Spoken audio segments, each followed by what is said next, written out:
ওয়ালাইকুম আসসালাম রাহমাতুল্লাহ। এখন আমাদের গাইড আমাদের এই মসজিদুল কুবা সম্পর্কে একটু কিছু বলবেন। প্রিয় দর্শক, আমরা এখন দাঁড়িয়ে আছি প্রিয়নবী হযরত মুহাম্মদ মুস্তাফা সাল্লাল্লাহু আলাইহি সাল্লামের হাতে গড়া ইসলামের ইতিহাসের সর্বপ্রথম মসজিদ আল কুবায়, যেটা অবস্থিত তৎকালীন একটি কূপের নাম কুবা। সেই নাম অনুসারে অত্র অঞ্চলের নাম হয় কুবা, এবং সেই কূপের কূপটা হচ্ছে ওইদিকে। এর পার্শ্ববর্তী এই স্থানে নবীজি সাল্লাল্লাহু আলাইহি ওয়াসাল্লাম মক্কা থেকে মদিনাতে আসার পরে সর্বপ্রথম তিনি এখানেই মসজিদ নির্মাণ করেছিলেন এবং এর ভিত্তিপ্রস্তর তিনি স্থাপন করেছিলেন। আসসালামু আলাইকুম সবাইকে, নতুন করছি আজকে নতুন আরেকটা এপিসোডে। আপনি জানেন কি ইসলামের ইতিহাসে প্রথম মসজিদটি কোথায় নির্মিত হয়েছিল?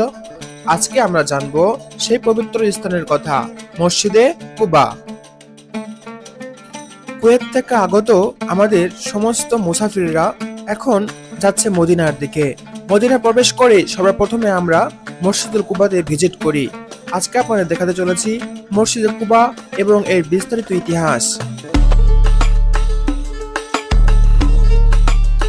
মসজিদে কুবা এটি শুধু একটি মসজিদই নয়, এটি হচ্ছে ইতিহাসেরও সাক্ষী। মদিনা শরীফের দক্ষিণ অংশে অবস্থিত এই মসজিদটি হিজরতের সময় রাসূল পাক সাল্লাল্লাহু আলাইহি ওয়াসাল্লাম নিজ হাতে স্থাপন করেছিলেন। হিজরতের পথে যখন তিনি কুবা নামক স্থানে পৌঁছান, তখন তিনি এখানে থাকার জন্য নিয়ত করে ফেলেন এবং এইখানেই সেই পবিত্র মসজিদটির ভিস্তায় স্থাপন করেন।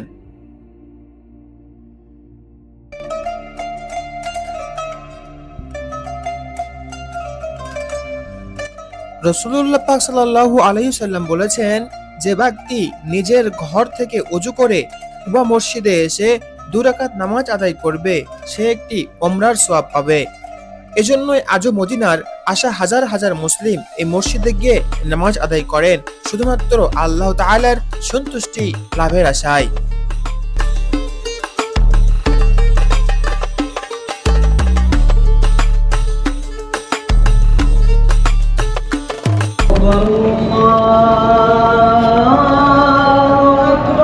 আজান দিয়ে দিয়ে আসরের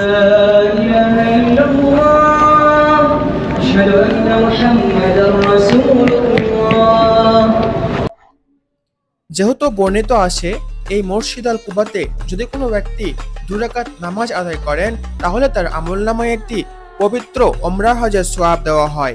তো আমরা তৎক্ষণাৎ দেরি না করে ওযু শেষ করেই মসজিদে প্রবেশ করলাম নামাজ আদায় করার উদ্দেশ্যে।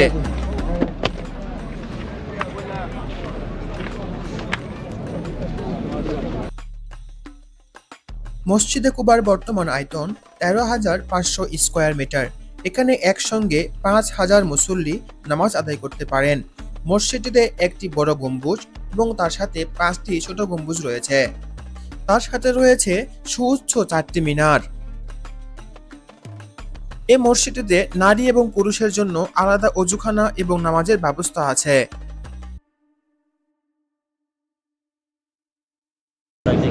এটাই হচ্ছে সেই বাইতুল কুবা মসজিদ।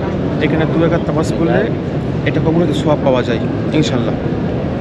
পৃথিবীর মধ্যে 4টা মসজিদ আছে, তার মধ্যে এই মসজিদুল কুবাই হচ্ছে এই প্রসিদ্ধ মসজিদ। এটা হচ্ছে মসজিদুল কুবার মিম্বার। আপনি নামাজ পড়েছেন? আলহামদুলিল্লাহ। অনুভূতি কেমন? এইসব ভাষায় কখনো প্রকাশ করা যায় এটা।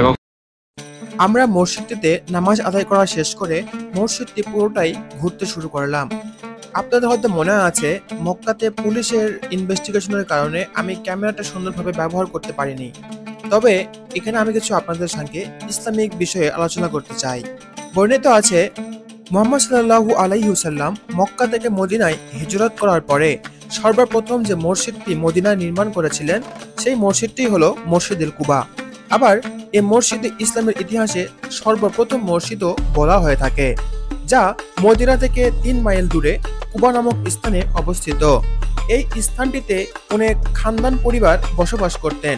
সবচেয়ে বড় খানদান ছিল ওমর ইবনে তাউফের পুত্র। তার খানদানেই রাসূল সাল্লাল্লাহু আলাইহি ওয়াসাল্লাম অবস্থান করেন।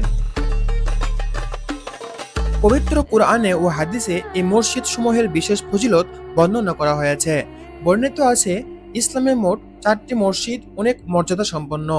এক হচ্ছে মসজিদুল হারাম, 2 মসজিদুল নববী, মসজিদুল আকসা এবং মসজিদুল কুবা। আব্দুল্লাহ ইবনে ওমর রাদিয়াল্লাহু তাআলা আনহুমা বলেন যে নবী করিম সাল্লাল্লাহু আলাইহি সাল্লাম প্রতি শনিবার পায়ে হেঁটে এসে এই মসজিদেতে 2 রাকাত নামাজ পড়তেন, আর এই মসজিদে 2 রাকাত নামাজ আদায় করলে একটা কবুল ওমরা হজের সওয়াব পাওয়া যায়। সুবহানাল্লাহ।